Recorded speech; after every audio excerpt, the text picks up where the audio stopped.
Bonjour à tout le monde.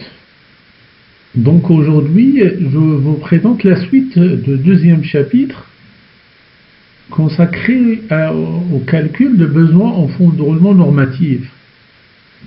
La séance précédente, nous avons précisé les principes de besoin en fonds de roulement d'exploitation, comment il est calculé sur la base des données bilancières. Aujourd'hui, je vous présente la méthode de calcul de besoin en fonds de roulement normatif. Le besoin en fonds de roulement normatif est le besoin en fonds de roulement moyen de l'entreprise. C'est un besoin qui va permettre à la fois de mesurer l'évolution des besoins en fonds de roulement générés par une variation des données d'exploitation, c'est-à-dire l'évolution du chiffre d'affaires, la variation des durées de stockage, etc., mais aussi de mesurer le besoin de financement généré par un projet d'investissement nouveau.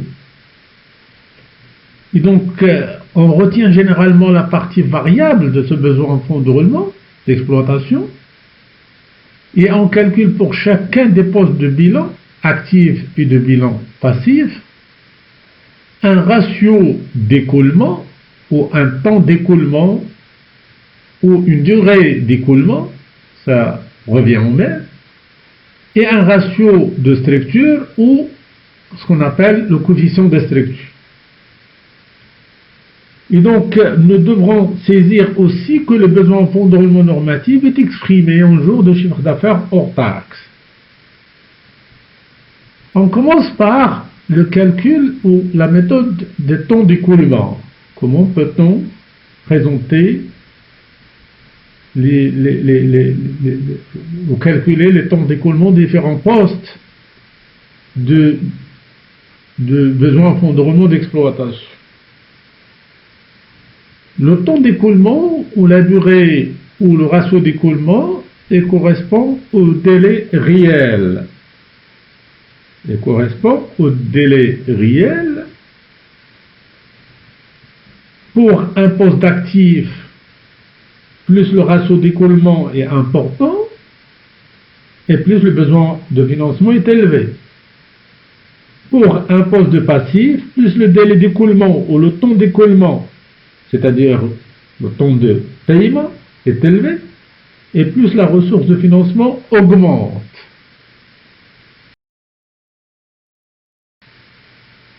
Et donc, le temps d'écoulement de chaque poste de besoin en fonds de roulement d'exploitation représente, pour les stocks, la durée moyenne pendant laquelle les matières premières, les produits en cours de production, les marchandises et les produits finis restent en stock. Pour les créances et les dettes, il s'agit de la durée moyenne des délais de paiement accordés aux clients et obtenus de fournisseurs. Ces éléments-là, nous devrons les exprimer par simplification en fonction de trois principales composantes de besoin en fonds de roulement. Donc le besoin en fonds de roulement d'exploitation est égal à stock plus créance plus dette fournisseur. Et donc comme je l'avais dit tout à l'heure, pour les stocks, on dit le temps d'écoulement, c'est la durée moyenne de stockage qui est exprimée en jours d'un article avant d'être utilisé. Par exemple, pour les matières premières terminées, pour les stocks en cours de production, ou vendus pour les marchandises. Je répète, pour les stocks, le temps d'écoulement et la durée moyenne de stockage au jour d'un article avant d'être utilisé. Principalement, je parle ici des matières premières. Au jour d'un article terminé, c'est généralement les stocks en cours de production. Ou au jour d'un article vendu, c'est pour les marchandises. Pour les créances, généralement, je parle des créances clients, et les dettes fournisseurs ou les dettes fiscales. Le temps d'écoulement et la durée moyenne de crédit accordé ou obtenu accordés aux clients et obtenus des fournisseurs.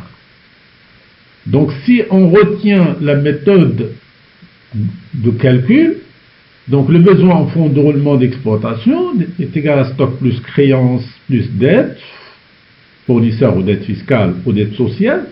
Donc généralement, on retient cette je dirais, équation comme base de calcul de taux d'écoulement.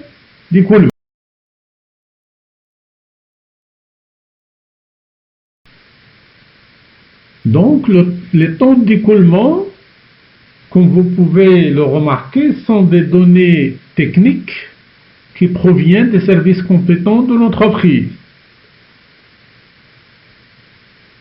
Le ratio de calcul de temps d'écoulement, c'est je dirais, un ratio moyen qui est exprimé en jours. Donc, le temps d'écoulement, il est égal à le montant moyen de poste de besoin en fonds de roulement sur le flux moyen annuel entrant dans le poste fois 360 jours. Et donc, vous pouvez remarquer que le montant moyen de poste de besoin en fonds de roulement d'exploitation représente un stock au sens large, c'est-à-dire tout poste de besoin en fonds de roulement est exprimé en stock de produits, stock de matières premières, créances clients, dettes, soit des dettes fiscales, dettes fournisseurs ou dettes sociales. Et donc le flux de la période entrant dans le compte de stock. Et donc un ratio de temps d'écoulement précise la durée pendant laquelle un flux réel de matière, de créances ou de dettes reste immobilisé dans l'entreprise, c'est-à-dire non utilisé pendant une période donnée.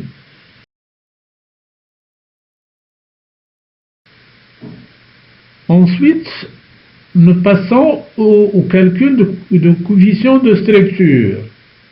Le coefficient de structure représente le poids de poste de besoin en fonds de roulement d'exploitation, c'est-à-dire il mesure le poids du poste par rapport au chiffre d'affaires hors taxe. De plus, il indique le montant de flux annuel affectant le poste pour un dirham de chiffre d'affaires hors taxe.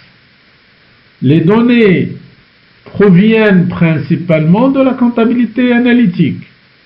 Donc le coefficient de structure, il est égal à le flux annuel du poste sur le chiffre d'affaires hors taxe. Donc c'est je dirais, un ratio qui est calculé et qui exprime permet en quelque sorte de convertir le besoin en fonds de roulement monétaire en jours de chiffre d'affaires hors taxe. Et donc il est calculé par le flux moyen de l'année entrant dans le poste sur le chiffre d'affaires hors taxe. Et donc les coefficients de structure, c'est le deuxième élément qui est nécessaire à calculer à côté de temps d'écoulement pour obtenir le besoin en fonds de roulement d'exploitation normal. Donc nous pouvons calculer le temps d'écoulement et le coefficient de structure de chaque poste constitutif de besoin en fonds de roulement d'exploitation. Donc le premier poste, c'est le stock de matières premières, matières et fournitures consommables. Donc le temps d'écoulement, c'est le stock moyen sur achat consommé correspondant fois 360 jours. Le stock moyen, c'est le stock initial plus le stock final divisé par 2. Pour le coefficient de structure de stock de matières premières, c'est achat consommé correspondant sur le chiffre d'affaires hors taxe.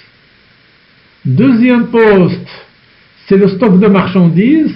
Toujours pour le temps d'écoulement, c'est le stock moyen sur achat revendu de marchandises fois 360 jours. Donc le stock moyen, toujours, c'est le stock initial plus le stock final divisé par 2. Pour le coefficient de structure de stock de marchandises, c'est achat revendu de marchandises sur le chiffre d'affaires hors taxe. Troisième poste, c'est le stock de produits finis. Donc c'est le stock moyen sur la production vendue au prix de revient fois 360 jours. Le coefficient de structure, c'est la production vendue sur TTC sur le chiffre d'affaires hors taxe. Pour le poste créance client, c'est le temps d'écoulement, c'est le montant de créance client sur les ventes TTC, le tout fois 360 jours. Pour le coefficient de structure, c'est les ventes TTC sur le chiffre d'affaires hors taxe. Quatrième poste, c'est les dettes fournisseurs. Les dettes fournisseurs, généralement, c'est les dettes fournisseurs sur achat TTC fois 360 jours. Pour le coefficient de structure, c'est achat TTC sur le chiffre d'affaires hors taxe. Pour le poste TVA récupérable, c'est la TVA récupérable en fin d'exercice sur achat hors taxe fois le taux de la TVA. Pour le coefficient de structure, c'est achat hors taxe fois le taux de TVA sur le chiffre d'affaires hors taxe. La TVA facturée, c'est la TVA facturée en fin d'exercice sur les ventes hors taxe fois le taux de la TVA. Pour le coefficient de structure, c'est la vente ou les ventes hors taxe fois le taux de TVA sur le chiffre d'affaires hors taxe. Je peux utiliser un seul, poste qui peut regrouper les deux postes TVA récupérable et TVA facturée en calculant la TVA due. Et donc la TVA due, c'est le montant moyen de poste fois 360 sur la TVA due de l'exercice. Ça c'est pour le temps d'écoulement. Pour le coefficient de structure, c'est la TVA due de l'exercice sur le chiffre d'affaires hors taxe. L'avant-dernier poste, c'est les charges de personnel.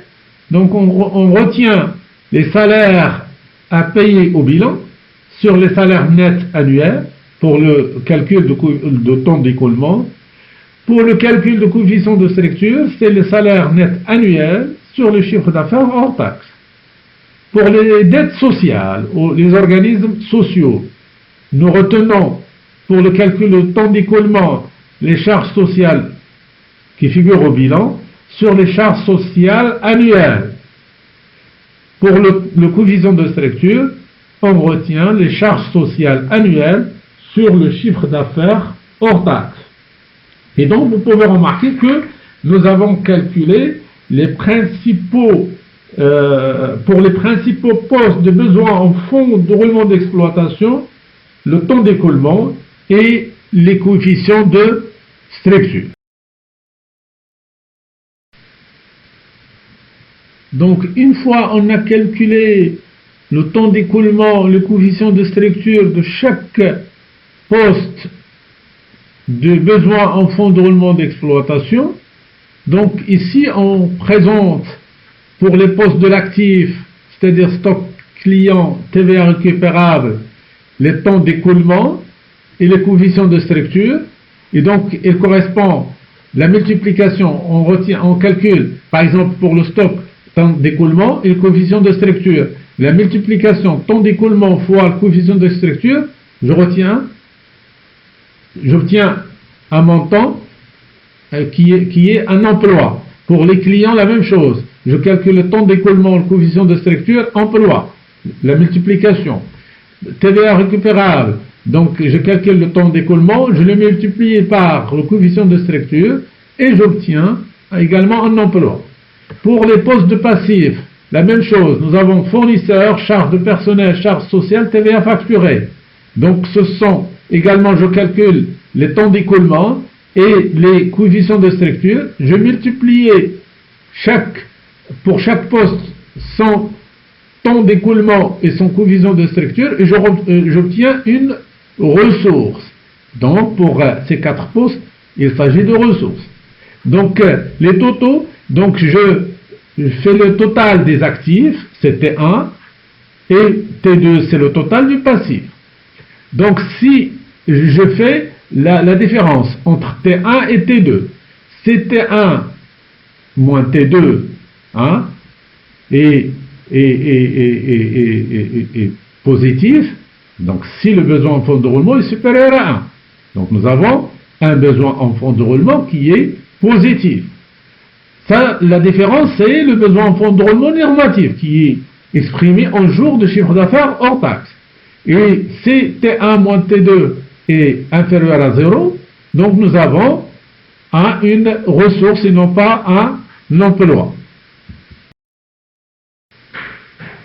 Une fois on a calculé le besoin en fonds de roulement normatif, il est possible de calculer le besoin en fonds de roulement prévisionnel d'une entreprise à partir de son besoin en fonds de roulement d'exploitation normative. Tant que les conditions d'exploitation ne subissent pas de modifications notables, c'est-à-dire changement de conditions de crédit, de travail, etc., etc. Si cette condition est respectée, le besoin en fonds de roulement prévisionnel est obtenu grâce au calcul suivant. Donc, le besoin en fonds de roulement prévisionnel est égal le besoin en fonds de roulement normatif, qui est exprimé en jours de chiffre d'affaires hors taxe, fois le chiffre d'affaires hors taxe prévisionnel sur 360 jours.